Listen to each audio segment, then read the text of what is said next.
Hello everyone, ನಮಸ್ಕಾರ. ತಮ್ಮೆಲ್ಲರಿಗೂ ವಚನವಾಹಿನಿ ಚಾನಲ್ಗೆ ಆತ್ಮೀಯವಾದ ಸ್ವಾಗತ. Welcome back to another episode of Sunday with ವಚನ.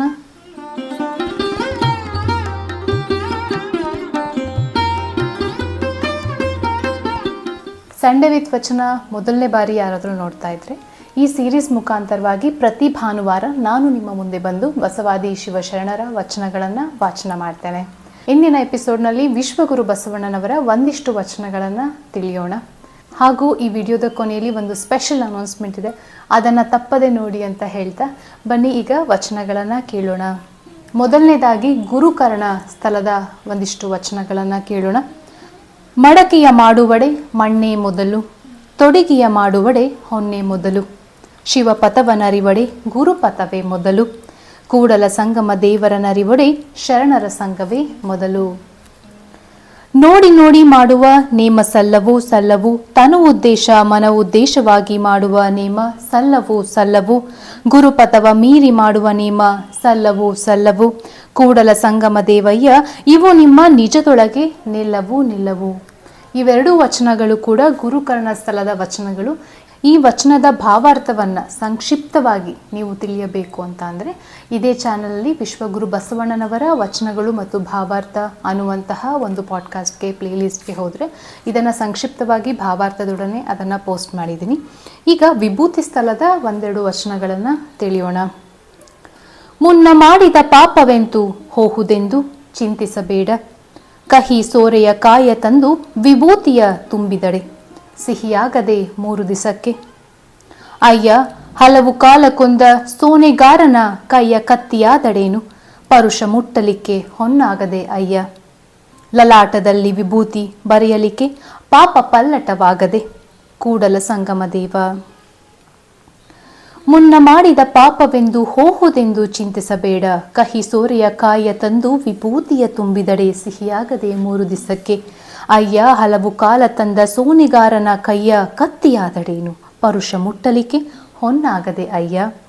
ಲಲಾಟದಲ್ಲಿ ವಿಭೂತಿ ಬರೆಯಲಿಕ್ಕೆ ಪಾಪ ಪಲ್ಲಟವಾಗದೆ ಕೂಡಲ ಸಂಗಮ ದೇವ.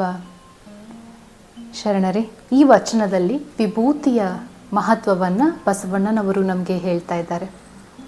ಕಹಿ ಸೋರೆ ಕಾಯಿಗೆ ಅವರು ಹೋಲಿಸ್ತಾ ಇದ್ದಾರೆ. ಕಹಿ ಸೋರೆ ಕಾಯಿನ ತಂದು ಅದಕ್ಕೆ ವಿಭೂತಿಯನ್ನು ಹಚ್ಚಿಟ್ರೆ 3 ದಿನಕ್ಕೆ ಅದು ಹಣ್ಣಾಗಲ್ವಾ, ಅದು ಸಿಹಿ ಆಗಲ್ವಾ. ಕೊಂದ ಹಲವು ಕಾಲ ಕೊಂದ ಸೋನೆಗಾರನ ಕೈಯ ಕತ್ತಿಯಾದಡೇನು, ಪರುಷ ಮುಟ್ಟಲಿಕ್ಕೆ ಹೊನ್ನಾಗದೆ ಅಯ್ಯ. ಒಬ್ಬ ಕೊಲೆಗಾರನ ಕೈ ಕತ್ತಿ ಕೂಡ ಪರುಷ ಮುಟ್ಟಿದರೆ ಅದು ಹೊನ್ನಾಗದೆ ಅಯ್ಯ. ಲಲಾಟದಲ್ಲಿ ವಿಭೂತಿ ಬರೆಯಲಿಕ್ಕೆ ಪಾಪವು ಪಲ್ಲಟ ಆಗುತ್ತೆ, ಪಾಪವೂ ತೊಲಗಿ ಹೋಗುತ್ತೆ. ವಿಭೂತಿಯನ್ನು ಪ್ರತಿದಿನ ಹಚ್ತಾ ಬಂದರೆ ನೀವು ಎಷ್ಟೇ ಕೆಟ್ಟ ಮನುಷ್ಯರಿದ್ರೂ ಕೂಡ ಅವರು ಪರಿವರ್ತನೆ ಆಗ್ತಾರೆ ಅಂತ ಇಲ್ಲಿ ಬಸವಣ್ಣನವರು ಹೇಳ್ತಾ ಇದ್ದಾರೆ. ಎಷ್ಟು ಜನಕ್ಕೆ ಗೊತ್ತಿದೆಯೋ ಇಲ್ಲೋ I am not sure, but ವಿಭೂತಿಯನ್ನು ಸಗಣಿಯಿಂದ ಮಾಡ್ತಾರೆ. ಈಗಿನ ಕಾಲದಲ್ಲಿ ಕೆಲವು ದೇವಸ್ಥಾನಗಳಲ್ಲಿ ಭಸ್ಮ ಅಂತ ನಾನು ನೋಡಿದ್ದೀನಿ. ಭಸ್ಮ ಅಂದರೆ ಈ ಉದ್ದಿನ ಕಡ್ಡಿಯನ್ನು ಸುಟ್ಟು ಕೆಳಗಡೆ ಏನು ಬೀಳುತ್ತೆ ಅದನ್ನೇ ಭಸ್ಮ ವಿಭೂತಿ ಅಂತ ಕರೀತಾರೆ. ಆದರೆ ಆ ರೀತಿ ಅಲ್ಲ, ಶರಣರು ಕೊಟ್ಟಂತಹ ವಿಭೂತಿ, ಬಸವಾದಿ ಶರಣರು ನಮಗೆ ನೀಡಿದಂತಹ ವಿಭೂತಿ ಉದ್ದಿನ ಕಡ್ಡಿಯನ್ನು ತಯಾರಿಸಿ ಅದನ್ನು ಸುಟ್ಟು ಅದರಿಂದ ಬಿದ್ದಂತಹ ಪೌಡರ್ನ ಅವರು ವಿಭೂತಿ ಅಂತ ಪರಿಗಣಿಸಲ್ಲ. ಸಗಣಿಯನ್ನು ಒಣಗಿಸಿ ಅದನ್ನು ಚೆನ್ನಾಗಿ ಸುಟ್ಟು ಆ ಸುಟ್ಟ ಮೇಲೆ ಬಂದಂತಹ ಪೌಡರ್ನ ತೆಗೆದು ಬಕೆಟ್ನಲ್ಲಿ ಒಂದಿಷ್ಟು ದಿನಗಳ ಕಾಲ ಅದನ್ನು ನೆನೆಸಿ ಸೋಸಿ ಆ ನಂತರ ಡಿಫ್ರೆಂಟ್ ಶೇಪ್ನಲ್ಲಿ ವಿಭೂತಿಯನ್ನು ತಯಾರಿಸ್ತಾರೆ. ವಿಭೂತಿಯನ್ನು ಸಗಣಿಯಿಂದ ತಯಾರಿಸೋದ್ರಿಂದ ಚರ್ಮದ ಕಾಯಿಲೆಗಳಿಗೆ, ಏನಾದರೂ ಚಿಕ್ಕದು ನವೆ ಗುಳ್ಳೆಗಳು ಅಂತ ಆಗುತ್ತೆ, ಬೆವರು ಸಾಲೆಗಳಾಗುತ್ತೆ. ಸೊ ಹಿಂದಿನ ಕಾಲದಲ್ಲಿ ಯಾವ ಪೌಡರ್ ಇರಲಿಲ್ಲ, ಪಾಂಡ್ಸು ಗಿಣ್ಸು ಯಾವುದೂ ಪೌಡರ್ ಇರಲಿಲ್ಲ. ಆ್ಯಂಡ್ ಚಿಕ್ಕವಳಿದ್ದಾಗಿಂದ ನಮ್ಮ ಮನೆಯಲ್ಲಿ ನಾವು ನೋಡ್ತಾ ಬಂದಿರೋದು ಸಗಣಿಯಿಂದ ಸುಟ್ಟು ಮಾಡಿರುವಂತಹ ವಿಭೂತಿಯನ್ನೇ ನಾವು ಯೂಸ್ ಮಾಡೋದು. ಪೌಡರ್ ಬದಲಿಗೆ ಸ್ಕೂಲ್ಗೆ ಹೋಗ್ಬೇಕಾದ್ರೆ ವಿಭೂತಿ ತೊಗೊಂಡು ಹಿಂಗೆ ಬಳ್ಕೊಂಡು ಹೋಗ್ತಾ ಇದ್ವಿ ಮುಖಕ್ಕೆ, ಕೈಗೆಲ್ಲ ಹಿಂಗೆ ಹಚ್ಕೊಂಡು ಹೋಗ್ತಾ ಇದ್ವಿ. ನನಗೆ ನೆನಪಿರೋ ಹಾಗೆ ಬೆವರು ಸಾಲೆ ಏನಾದರೂ ಆದರೆ, ಚಿಕ್ಕ ಪಿಂಪಲ್ಸ್ ಆದರೆ ಬಾಡಿ ಮೇಲೆ ನಮ್ಮ ಹಳ್ಳಿಗಳಲ್ಲೆಲ್ಲ ಅಲ್ಲಿ ವಿಭೂತಿ ಹಚ್ಕೊ ಹೋಗುತ್ತೆ ಅಂತ ಹೇಳ್ತಾಯಿದ್ರು. ಸೊ ನಾನು ದಿನನಿತ್ಯ ವಿಭೂತಿನ ಹಾಗೆ ಯೂಸ್ ಮಾಡ್ತೀನಿ. ಕೆಲವೊಂದು ಬಾರಿ ನಾನು ಕಮೆಂಟ್ಸ್ನ ನೋಡಿರ್ತೀನಿ, ನೀವು ವಿಭೂತಿ ಹಚ್ಕೊಂಡು ವೀಡಿಯೋ ಮಾಡಲ್ಲ ಅಂತ. ಸೊ ನಾನು ವೀಡಿಯೋ ಮಾಡಬೇಕಾದ್ರೆ ವಿಭೂತಿ ಹಚ್ಕೊಂಡು ಬಂದು ಕೂತ್ಕೊಳ್ಳಲ್ಲ. ಆದರೆ ಪೂಜೆ ಮಾಡಬೇಕಾದ್ರೆ ವಿಭೂತಿಯನ್ನು ಹಣೆಗೆ ಹಚ್ಚೋದು ಬಿಟ್ಟು ನಾನು ವಿಭೂತಿಯನ್ನು ಪೌಡರ್ ರೂಪದಲ್ಲಿ ಯೂಸ್ ಮಾಡ್ತೀನಿ. ಸ್ಕಿನ್ ಮೇಲೆ ಎಲ್ಲ ಹಿಂಗೆ ಎಲ್ಲ ಕಡೆ ಹಚ್ಕೊಂಡು ಹೋಗೋದಾಗಿರ್ಬೋದು. So that I do every day. So ನಮ್ಮ ಮನೇಲಿ ವಿಭೂತಿ ಆ ರೀತಿಯಾಗಿ ಬಳಕೆ ಆಗುತ್ತೆ. ವಿಭೂತಿಯನ್ನು ಯಾವುದ್ರಲ್ಲಿ ಮಾಡ್ತಾರೆ ಹಾಗೂ ಅದನ್ನು ಹಚ್ಕೊಳ್ಳೋದ್ರಿಂದ ಸ್ಕಿನ್ಗೆ ಮತ್ತು ಹೆಲ್ತ್ಗೆ ಹೇಗೆ ಉಪಯೋಗ ಅನ್ನೋದನ್ನು ನಾವು ನಮ್ಮ ಮಕ್ಕಳಿಗೆ ತಿಳಿಸ್ಕೊಟ್ಟಾಗ ಅವರಿಗೂ ಕೂಡ ಗೊತ್ತಾಗುತ್ತೆ ಯಾಕೆ ಹಚ್ಕೊಳ್ಬೇಕು ಅಂತ ಹೇಳ್ತಾ ಇದೆಲ್ಲ ವಿಭೂತಿ ಸ್ಥಳದ ವಚನಗಳು. ಇನ್ನೊಂದು ವಚನವನ್ನು ನೋಡೋಣ.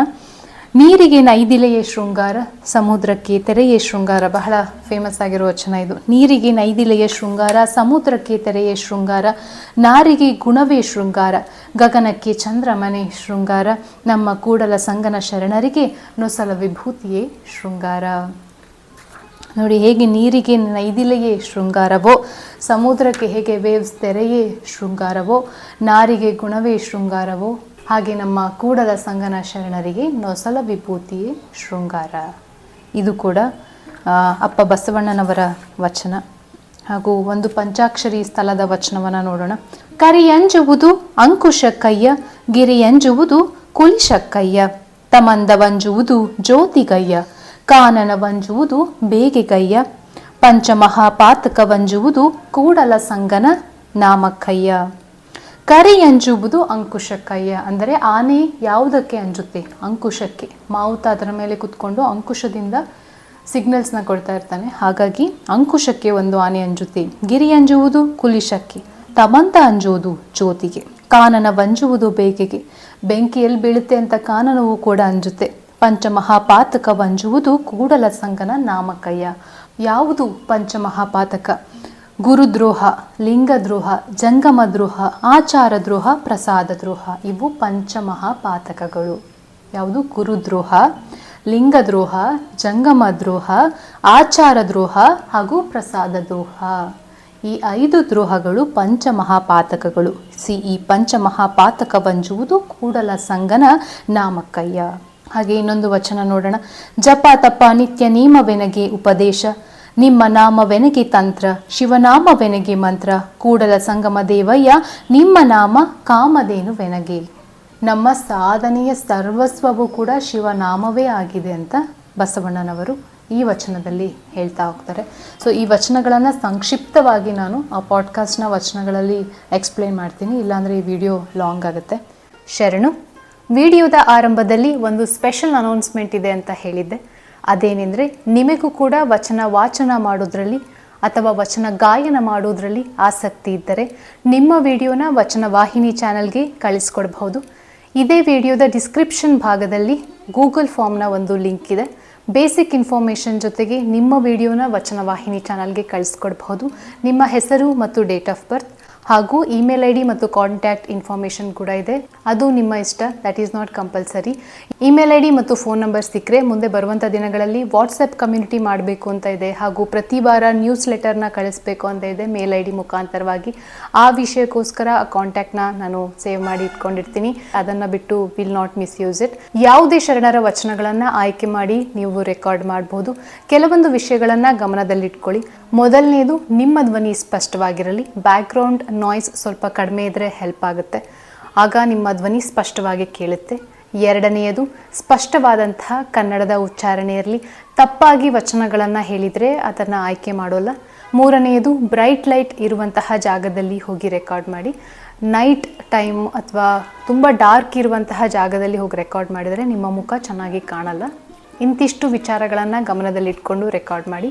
ಹಾಗೂ ನಿಮ್ಮ ವಿಡಿಯೋ 3 ನಿಮಿಷದ ಒಳಗಡೆ ಇರಲಿ, ಯಾಕೆಂದರೆ ಯೂಟ್ಯೂಬ್ನಲ್ಲಿ ಶಾರ್ಟ್ ಫಾರ್ಮ್ ಕಂಟೆಂಟನ್ನು 3 ನಿಮಿಷದ ಒಳಗಡೆ ಮಾತ್ರ ಹಾಕಬಹುದು. ಹಾಗೂ ಯಾವುದೇ ರೀತಿಯಾದಂಥ ವಯಸ್ಸಿನ ಪರಿಮಿತಿ ಇಲ್ಲ. ನೀವು 5 ರಿಂದ 6 ವರ್ಷದ ಮಗುವಿಗೂ ಕೂಡ ವಚನವನ್ನು ವಾಚನ ಮಾಡಿ ಕಳಿಸ್ಬೋದು, ಅಥವಾ 70 ರಿಂದ 80 ವರ್ಷದ ಹಿರಿಕರು ಕೂಡ ಇದನ್ನು ರೆಕಾರ್ಡ್ ಮಾಡಿ ಕಳಿಸ್ಬೋದು. Kannada, English, Hindi, Tamil, Telugu, Bengali, Malayalam, any language that you prefer ನೀವು ರೆಕಾರ್ಡ್ ಮಾಡಿ ಕಳಿಸಿ. ಯಾವುದೇ ವಯಸ್ಸಿನ ಪರಿಮಿತಿ ಇಲ್ಲ, ಯಾವುದೇ ಧರ್ಮದ ಜಾತಿಯ ಪರಿಮಿತಿ ಇಲ್ಲ. ಯಾರಾದರೂ ಆಗಲಿ ವಚನವನ್ನು ಹೇಳಬೇಕು ಅನ್ನುವಂತಹ ಆಸಕ್ತಿ ಇದ್ದರೆ, ವಚನ ವಾಚನ ಮಾಡುವಂತಹ ಆಸಕ್ತಿ ಇದ್ದರೆ ನಿಮ್ಮ ವಚನವನ್ನು ವಚನವಾಹಿನಿ ಚಾನಲ್ಗೆ ಕಳುಹಿಸಬಹುದು ಅಂತ ಹೇಳ್ತಾ, ವಚನಗಳು ಹೆಚ್ಚು ಜನರ ಹತ್ರ ತಲುಪಬೇಕು ಅನ್ನುವಂತಹ ಒಂದು ಮನಸ್ಥಿತಿಯನ್ನು ಇಟ್ಕೊಂಡು ಆರಂಭ ಮಾಡಿದಂತಹ ಚಾನಲ್ ಇದು. ನಾನಾದರೂ ವಚನವನ್ನು ಹೇಳಿ, ನೀವಾದರೂ ವಚನವನ್ನು ಹೇಳಿ. ವಚನಗಳು ಜಾಸ್ತಿ ಜನಕ್ಕೆ ರೀಚ್ ಆಗೋದು ಮಾತ್ರ ನನ್ನ ಉದ್ದೇಶ. Join me in this journey. ಬಸವಾದಿ ಶಿವಶರಣರ ವಚನಗಳನ್ನು ಎಲ್ಲ ಭಾಷೆಯಲ್ಲಿಯೂ ಕೂಡ ಬಹಳಷ್ಟು ಜನಕ್ಕೆ ರೀಚ್ ಆಗುವ ಹಾಗೆ ನಾವೆಲ್ಲರೂ ಸೇರಿ ಪ್ರಯತ್ನ ಮಾಡೋಣ ಅಂತ ಹೇಳ್ತಾ ಮುಂದಿನ ಭಾನುವಾರ ಮತ್ತೆ ನಾನು ನಿಮ್ಮನ್ನು ಭೇಟಿಯಾಗ್ತೇನೆ. ಈ ಗೂಗಲ್ ಫಾರ್ಮ್ನ ಲಿಂಕ್ನ ಈ ವಿಡಿಯೋದ ಡಿಸ್ಕ್ರಿಪ್ಷನಲ್ಲಿ ಆ್ಯಡ್ ಮಾಡಿರ್ತೀನಿ ಹಾಗೂ ಮುಂದೆ ಬರುವಂಥ ಎಲ್ಲ ವಿಡಿಯೋದ ಡಿಸ್ಕ್ರಿಪ್ಷನಲ್ಲಿ ಕೂಡ ಆ್ಯಡ್ ಮಾಡಿರ್ತೀನಿ. Thank you so much for watching this video. See you next Sunday. ಶರಣು ಶರಣಾರ್ಥಿಗಳು.